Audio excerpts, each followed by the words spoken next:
Nous sommes de retour au plateau pour la suite de cette émission, mais avant d'aborder notre deuxième sujet sur le Mali et le Niger, nous allons faire un dernier tour de table sur le Gabon, où le projet de nouvelle constitution a été présenté au président de la transition. Je commence par vous, Gakouvi Abaïli Abassa. Oui, effectivement, il faut dire quand même que cette nouvelle constitution, avant que ça ne soit validé par le peuple en novembre ou décembre de cette année, quelque chose nous réjouit, cette histoire de limitation ou bien d'arrêt de cette histoire de LGBT qui a été promulguée, qui a été votée au niveau du Gabon.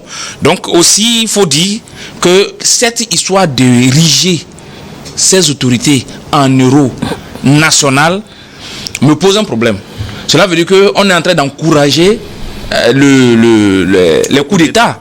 Et c'est ce qui ne me plaît pas du tout. Vous êtes contre qu'on les érige en héros, mais vous êtes quand même pour qu'on ait une amnistie, pour eux qu'ils bénéficient d'une amnistie. L'amnistie ne me pose pas de problème parce qu'il faut quand même les amnistier pour qu'ils puissent donner le pouvoir aux civils. Ça, c'est quand même une porte de sortie pour eux. Mais les ériger en euro national, c'est encourager les coups d'État et c'est quelque chose que je suis formellement contre. Merci beaucoup à vous, Gakouvi Abaïli Abassa. Adam Adjranou, oui. Sur ce sujet. Oui, bien évidemment, il faudrait quand même que l'on revienne sur les motivations qui ont conduit à pouvoir donc introduire la question du fait d'avoir des parents purs et gabonais avant de prétendre en tout cas briguer la magistrature suprême. C'est bien évidemment le fait que c'est parti du fait que, en tout cas lorsque la première dame était en tout cas mise aux arrêts, ce qu'elle a déclaré, elle a décliné promptement qu'elle n'était pas gabonaise, qu'elle était donc française. Mais ce qui est important justement, puisque cela relance le débat sur cette question liée pratiquement à tous les pays. Puisque lorsque vous êtes première dame, vous êtes considéré comme le premier conseiller du chef de l'État. Ailleurs d'ailleurs, vous avez un cabinet, vous intervenez d'ailleurs même dans l'élection et en tout cas dans la proposition même des ministres que soit en France, partout ailleurs, on l'a vu. Même au Gabon. Vous ne pouvez pas vous soustraire en tout cas de la gestion du pays. Et justement partant de là, et parti donc de la dame Sylvia Bongo, il est bien évidemment qu'on puisse dans l'introduire. Mais au même moment, vous allez constater qu'avec la dernière sortie de l'ancien Premier ministre Alain Koubili-Bizé, que je salue au partage, un grand orateur que j'aime beaucoup, justement il a dit, et il a une position bien assumée. Ça voudrait dire que demain, avec cette constitution-là, on va avoir un environnement politique assez actif. C'est ce qui fait qu'aujourd'hui, ceux qui étaient par exemple au PDG aujourd'hui, ils peuvent également avoir des formations parce qu'ils savent véritablement qu'on aura dans un environnement que les gens vont respecter cette limitation de constitution, que ce ne soit pas qu'on puisse donc laisser des passerelles pour permettre à d'autres de modifier cette constitution, qu'à l'avenir, qu'on puisse après les 14 ans, dire que voilà, on a des passerelles qui permettent donc de le modifier. Voilà pourquoi il faut saluer le fait qu'on a introduit dans cette constitution-là la non-modification, entre guillemets, même si nous savons qu'il y a d'autres aspects sur lesquels on peut rebondir pour la modifier, bien évidemment. Merci beaucoup à vous, Adam Adjranou. Je vais donner ces nouveaux mots de fin sur ce sujet. Très bien. Je disais tantôt qu'il y a quand même certaines zones d'ombre à éclairer au niveau de la destitution et la non-destitution en fait. Les verrous qu'on mettait dans ce test, je prends par exemple le président de la République qui est en mesure de dissoudre le Parlement. Bon, le contexte n'est pas aussi très précis, nous n'avons pas tout le test en totalité ici pour dire dans quel contexte le président peut dissoudre le Parlement. Mais c'est ce qui est mentionné. Mais les députés, on sait que en cas de haute trahison du président de la République, ils peuvent destituer le président. Les députés, bon, et les sénateurs, ils peuvent destituer le président. Encore que, à ce niveau, il faut qu'on ait une idée beaucoup plus précise de la situation pour savoir quand est-ce que le président a les prérogatives de destituer l'Assemblée nationale. Encore, à ce niveau, je me dis... au Gabon, nous sommes sous un régime, comme ils le disent, présidentiel. Alors, c'est soit un régime parlementaire que le président a cette prérogative de dissoudre l'Assemblée nationale quand il veut. Maintenant, comment donner tout ce droit dans un régime présidentiel de dissoudre le Parlement ou alors de dissoudre l'Assemblée nationale quand on sait que dans un régime présidentiel plutôt, il n'y a pas toutes ces sorties-là. C'est là encore la curiosité de cette nouvelle constitution gabonaise. Mais nous attendons de voir si le texte va être voté comme ça, ou alors il y aura encore des modifications à faire là-dessus. Et sur l'autre point, qui est la consécration de mariage pour les sexes opposés. Je pense que c'est là encore une signature du continent africain, contrairement à ce vent qui est en train de venir envahir le continent aujourd'hui, parlant de mariage pour tous. Je sais qui je suis, je ne me retrouve plus dans ma peau, et des histoires qui l'entourent. Je pense si des tests mères d'un pays arrivent à consacrer, à trancher sur ces sujets, je pense qu'il y a lieu quand même de le saluer. De féliciter. Merci beaucoup à vous tous d'avoir répondu à nos questions. Nous allons aller donc au deuxième sujet maintenant. Je reste avec vous, Dieudonné Sironou. Nous parler à présent du Mali et du Niger et de cette union entre les armées et qui retrouve un écho de l'autre côté entre les groupes rebelles. On verra bien, puisque tantôt c'est des rebelles. Bon, pour le Niger, c'est des rebelles, mais pour le Mali, depuis un moment, pour le gouvernement, c'est des terroristes. Les rebelles du Niger, donc les rebelles du Front Patriotique de Libération, le FPL du Niger, on connaît un peu ce groupe aussi qui fait des revendications dans le nord du Niger. Ils se sont rapprochés des ex-rebelles du cadre stratégique permanent avec qui le Mali avait signé les accords de 2015 et les accords d'Alger et qui sont aujourd'hui considérés comme des terroristes, qui ont d'ailleurs une liaison avec les terroristes qui sont dans le nord du Mali, dans la zone de Tinzaouaten où les frappes continuent. Alors face à l'intensité des frappes de l'armée malienne, qui aussi a du support de ses deux voisins, le Niger et le Burkina, les rebelles aussi, face à l'union donc des armées, commence par s'unir. Une délégation donc des rebelles du FPL est allée à Tinzaouaten pour rencontrer le cadre stratégique permanent du 25 au 29 août dernier, selon les informations publiées par certains médias. On n'a pas encore de communiqué officiel sur ce qui a été décidé, mais on est en train de vivre un rapprochement entre des groupes rebelles ou des groupes terroristes entre différents pays qui s'unissent face à des armées aussi de différents pays qui coalient leurs efforts pour venir à bout de ces différents groupes-là. Comme je le disais, je reste avec vous, Dieudonné Sironou. Quelles réflexions porter sur une telle situation dans le nord Mali et le nord Niger? Oui, Guillaume, vous savez, cette confusion dans la zone de Tinzaouaten, si je prononce bien, Tinzaouaten, en fait, commence par révéler certains détails que nous n'avions pas de par le passé. À partir de cette crise, de cette attaque de la zone nord du Mali, nous avons compris qu'il y a des puissances qui alimentent des groupes rebelles qui sont des terroristes par ricochet en termes de renseignements pour déstabiliser le pays.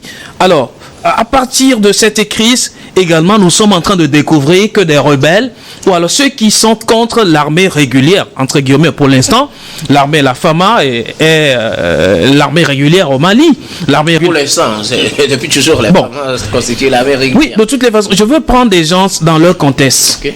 Certains supposent aujourd'hui que c'est des militaires qui sont au pouvoir et donc il n'y a pas de régularité à donner à des institutions mises en place. Je rappelle que aujourd'hui, c'est les militaires qui sont au pouvoir et ils sont légitimes vis-à-vis du peuple malien. Et si nous prenons la chose de cette manière... De toute façon, c'est eux qui sont aux commandes. C'est eux qui commandent. Et donc, s'il y a un groupe qui veut aller en l'encontre de cette armée, je ne pense pas qu'on puisse lui donner un autre nom que les qualifier de terroristes. Je crois que le Mali a trouvé la bonne appellation en parlant du terrorisme parce que ces groupes-là ont des ramifications au niveau des terroristes et l'ont dit clairement.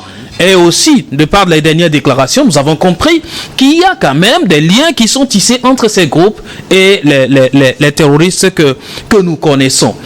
Alors, si ces groupes veulent s'allier maintenant entre les trois États, ou alors d'autres États... Entre le Niger et le Mali. On n'en sait pas pour le Burkina. Alors, dire que l'armée, ou alors l'armée des trois, ou alors les armées des trois pays se réunissent, s'allient pour aller contre le terrorisme, et au même moment, il y a des groupes rebelles également qui s'organisent. Dites-moi tout simplement qu'il y a des terroristes aussi qui s'organisent. Ce ne sont pas des groupes rebelles, ou alors des gens qui veulent à tout prix déstabiliser, les trois pays. Je ne pense pas que c'est dans une logique. Je voudrais apporter une précision. Très bien. Pour laisser constituer, puisque le terme terroriste, ça concerne uniquement les ex-rebelles du Mali, alors que le FPL du Niger, jusqu'à présent, l'État du Niger n'a pas commencé pour le moment à les appeler terroristes. Ils sont toujours rebelles. Donc vous comprendrez qu'on les appelle toujours rebelles, puisque le Niger, pour le moment, n'a pas encore commencé par les appeler terroristes. Très bien. De toutes les façons, ça, ce sont mes analyses à moi. C'était juste une précision. Très bien. Ce sont mes analyses à moi. Lorsque des rebelles commencent par conjuguer avec les terroristes, à la fin, qui est qui? Très bien. Donc, c'est là où on se pose des questions. Je ne sais pas s'il faut continuer par les appeler des rebelles ou alors il faut finalement leur trouver un autre nom. Il appartient aux trois États de l'AES maintenant de définir sur quel régime, voilà, ils sont en train de loger cette coalition-là. Pendant que les armées régulières de ces trois pays s'unissent pour lutter contre le terrorisme, contre l'instabilité plutôt du Sahel, il y en a aussi qui s'allient pour, je ne sais pas, renforcer l'instabilité. En ce moment-là, je ne sais pas si on fait du bien au peuple du Sahel ou alors on veut davantage engouffrer le peuple du Sahel. Donc, je suis un peu écœuré par rapport à ces genres de choses, ces développements et jusqu'où l'Afrique est prête à aller dans ces genres de situations. En tout cas, ce sont des questions qu'on se pose. Merci beaucoup. À vous de donner Union des forces armées, Union des groupes rebelles. Nous sommes là dans le Nord Mali et les cadres du CSP, cadre stratégique permanent, ont reçu la visite des cadres du FPL, le Front Patriotique de Libération du Niger. C'est du 25 au 29 août. Objectif peut-être renforcer les liens et coaliser les forces de ces groupes-là face aux forces armées qui opèrent depuis un bon moment dans le nord du Mali, surtout dans la zone de Tizaratène, avec des frappes contre ces groupes terroristes. Un rapprochement de mauvais goût qui va encore donner du fil à tordre à nos pays, notamment en matière de restriction ou bien de l'instauration de la sécurité dans ces zones. Il faut dire quand même que le Front Patriotique de Libération dont on parle au Niger a été créé juste un mois après la décision du président Bazoum. Et leur première revendication, c'est la libération et la réinstauration de son plein droit, de son pouvoir, c'est-à-dire de Bazoum. C'était leur première revendication. Ça a évolué un peu. Après, ils ont commencé par poser des actes sur le terrain, notamment la destruction de l'oléoduc du Niger, du Niger et de Bénin. Juste pour essayer de mettre en mal la gestion du pouvoir actuel par le président Tiani et ses collaborateurs. Voilà que pour étendre leur mal, ils sont en train de s'acoquiner. Ce sont des actes terroristes. Oui, ils sont en train de s'acoquiner avec les gens du CSP que nous connaissons, qui eux, à leur tour, collaborent déjà avec des groupes terroristes qui opèrent au niveau du Nord Mali. Et souvent, quand ils sont frappés, ils vont se cacher au niveau du sud de l'Algérie. Et quand la situation revient à la normale, ils reviennent pour continuer de poser leur terreur. Il faut dire clairement que c'est une plaisanterie de mauvais goût, que les autorités de ces pays, de l'AES, doivent prendre ça au sérieux. Parce que celui qui dirige actuellement le FPL, c'était un haut cadre de l'armée. Il fut un haut cadre de l'armée du Niger. Donc c'est quelqu'un qui maîtrise le fonctionnement de l'armée du Niger et les autres armées de la sous-région. Donc cette personne s'acoquiner avec les groupes terroristes, c'est du fait vraiment du mal à nos populations, et ça doit être quelque chose à prendre au sérieux et à les frapper le plus vite possible pour que ce œuvre qui vient d'être conçu ne donne pas un démon qui va encore aggraver la situation à nos populations. Adam Adronou, union des forces armées du Niger et du Mali face à une union apparente entre des groupes rebelles dans le nord Mali. Vous savez, la synergie militaire, quoi qu'il soit, est aujourd'hui perçu comme, en tout cas, à des actifs qui devaient donc, si nous remontons un peu l'histoire, le ventre mou qui a permis aujourd'hui, en tout cas au terrorisme, de pouvoir être instauré pratiquement sur nos territoires, puisqu'aujourd'hui la question juridique se pose, et lorsque il y a des rencontres pour définir en tout cas la question juridique concernant donc les terroristes qu'on n'en avait pas par le passé, prouve bien évidemment qu'on est obligé de vivre avec. Mais au même moment, cette synergie militaire qui, entre-temps, n'était pas d'actualité, même s'il y avait des synergies militaires, on ne les avait pas vues à grande échelle, comme on aurait bien souhaité, pour désamorcer l'avancée des terroristes. Et pratiquement, c'est ce qui a permis qu'à ce que ces terroristes-là trouvent des failles et s'installent dans des zones, sur des territoires où nous avons des armées régulières. On l'a vu bien évidemment avec cette crise au niveau de la RDC. Si c'était le cas, on devait plus avoir des échanges de techniques, avoir plus de moyens, avoir des effectifs justement pour désamorcer réellement donc l'avancée des rebelles ou des terroristes. On l'a vu également, si nous prenons également nos pays, en tout cas c'est aussi le cas. Donc prendre la synergie entre les militaires comme étant le fait qu'on a créé l'AES qui devait donc propulser cela, je n'y pense pas. Voilà pourquoi d'ailleurs même je salue au passage cette synergie qui avait eu lieu entre temps lorsque nous prenons le Tchad, le Togo et les pays de l'AES qui sont donc regroupés pour réellement donc échanger dans cette technicité-là. Vous avez dit quelque part qu'on a compris véritablement que si on était dans des synergies militaires comme cela, on devait beaucoup plus être plus résilient face aux terroristes. Donc aujourd'hui que la question se pose, c'est vrai que l'AES étant donné qui partagent pratiquement les mêmes menaces qui ont beaucoup avancé, peut se regrouper. Mais pour certains également, c'est ce qui avait conduit certains à avoir la maladie de pouvoir dire, étant donné qu'on était le Togo s'est associé ou le Tchad s'est associé à cette synergie-là, on était pratiquement dans une option de pouvoir donc amener ces pays-là à intégrer la. Tel n'est pas le cas. Mais ce qu'il faut dire, maintenant, lorsque nous revenons au sujet, vous aurez dû constater que si les rebelles également, de leur côté également s'unissent, c'est justement parce que quelque part, ils sont mis en débandade. Ils sont mis en débandade parce qu'ils ne se réclament plus aujourd'hui d'une portion de territoire digne de ce nom, qu'on soit donc au Mali ou au Niger. Il n'y en a plus. Donc ils sont en débandade. Ça voudrait dire quelque part qu'on a pu, en tout cas l'armée malienne, à ce qui la concerne, a pu véritablement donc mettre en déroute donc ces groupes terroristes ou rebelles entre-temps, ou entre-temps également, lorsque vous remontez également l'histoire, vous aurez dû constater qu'en temps eux-mêmes se combattaient entre eux.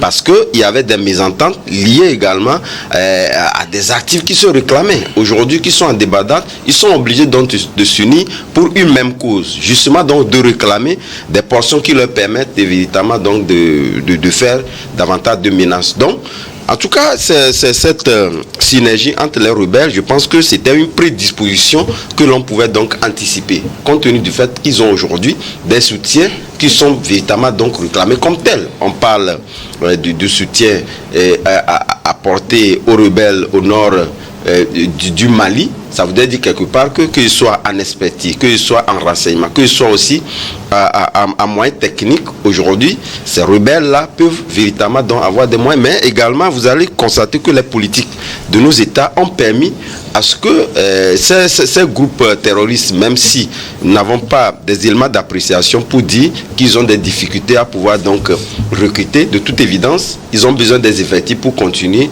par mener l'affront à nos armées régulières. C'est ce qui doit les permettre aujourd'hui de pouvoir se regrouper dans des synergies d'accords pour affronter l'armée régulière. Donc je me dis, essentiellement pour résumer, je me dis aujourd'hui, nos pays, quoi qu'il en soit, devaient aller à ces synergies militaires comme nous le constatons avec les pays de l'AES qui se réunissent, et donc nous ne devons pas mettre le paramètre sur le fait que c'est l'AES, mais ça doit aller au-delà pour permettre de freiner véritablement donc l'avancée de ces groupes terroristes-là. Mais évidemment, comme eux aussi, aujourd'hui, on voit des alliances qui permettent qu'on puisse avoir beaucoup de matériel, qu'on puisse avoir des effectifs pour les combattre. Ils sont obligés de pouvoir donc s'unir pour véritablement mener le rapport de force. Puis on dit, avant d'affronter ton secret, il faut véritablement donc maîtriser un rapport de force pour vous permettre de le faire. Donc moi je pense que c'est cette option-là que ces deux, en tout cas idéologies, essaient de pouvoir donc mettre en place pour en tout cas s'affronter justement le Mali, étant donné qu'il y a l'Ukraine qui a ce soutien-là. Ils sont obligés donc de pouvoir se mettre ensemble pour pouvoir en tout cas relever le défi de ce rapport de force-là. Alors, il faut comprendre dans vos propos que cette union de ces groupes est synonyme ou bien est le reflet de la montée en puissance et du poids des frappes qui sont menées ces dernières Tout à fait, bien évidemment. Les armées régulières. Alors, Dieu donné c'est nous, partagez-vous le même avis. Faut-il continuer les coalitions entre différents pays pour que les groupes rebelles s'unissent entre eux aussi? N'est-ce pas là aussi un aspect qu'il faut plutôt ne pas vouloir que ces groupes-là se réunissent entre eux? Non. Écoutez, se mettre ensemble n'a jamais été l'esprit de mise ensemble aussi des esprits du mal. Alors, cette union entre les rebelles est une union très malsaine. Ça, il faut qu'on ait le courage de le dire.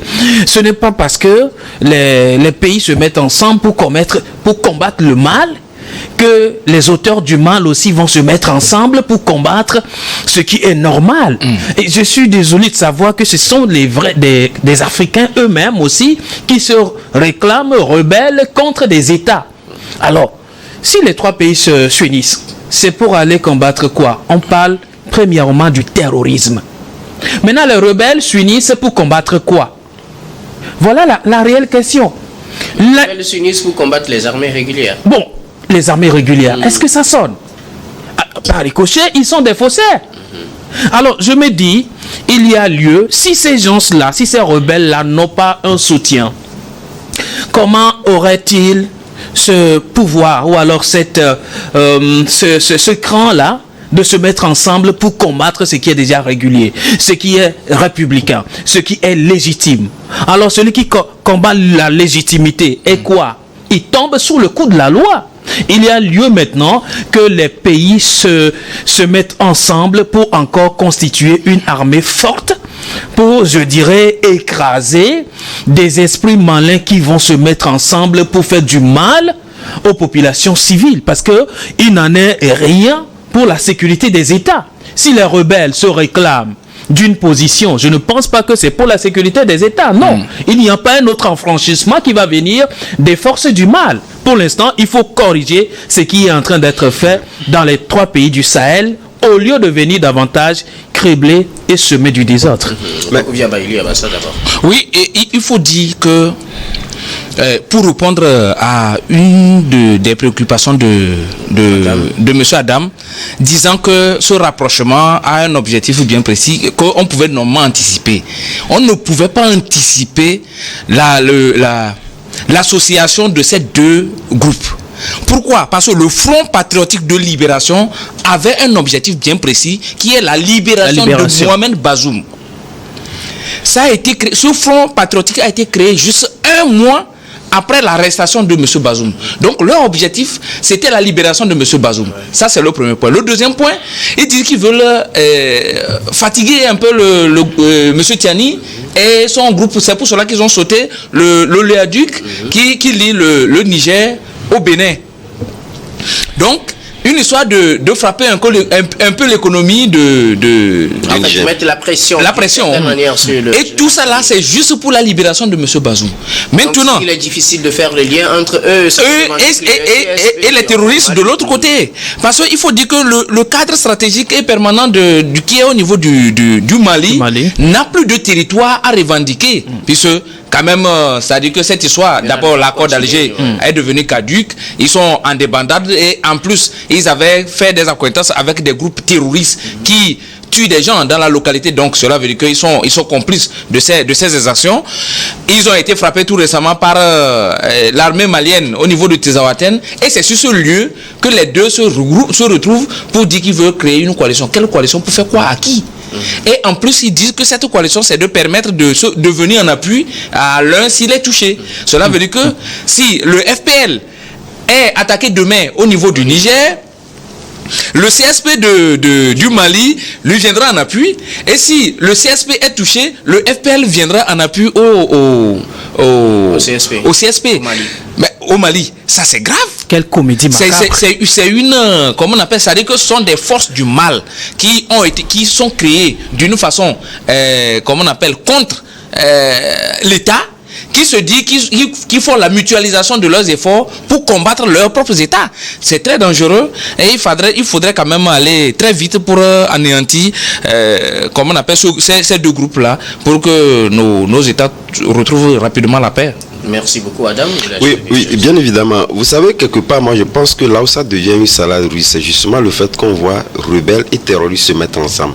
En réalité, lorsque nous prenons des rebelles, les rebelles voudraient dire quelque part qu'ils ont des préoccupations claires et des idéologies qui défendent, politiques qui défendent, bien évidemment, et dont le pouvoir politique en place peut négocier, parce que ce sont d'abord des natifs du territoire qui sont rebellés contre une idéologie qu'on ne comprend pas.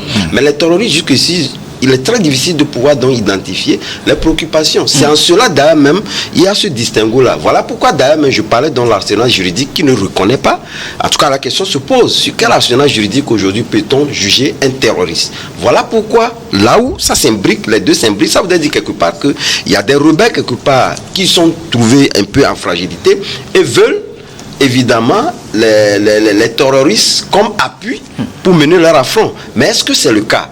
Je n'y pense pas. Quelque part, c'est justement pour expliquer, en tout cas donner les motivations qui expliquent en tout cas les deux rapprochements entre les deux. En réalité, moi je pense que c'est toujours faire mal à nos États, ce qui est inadmissible. Voilà. Merci beaucoup à vous tous pour vos contributions. Nous allons marquer la pause pour le journal, puis on reviendra tout à l'heure pour la suite de cette émission.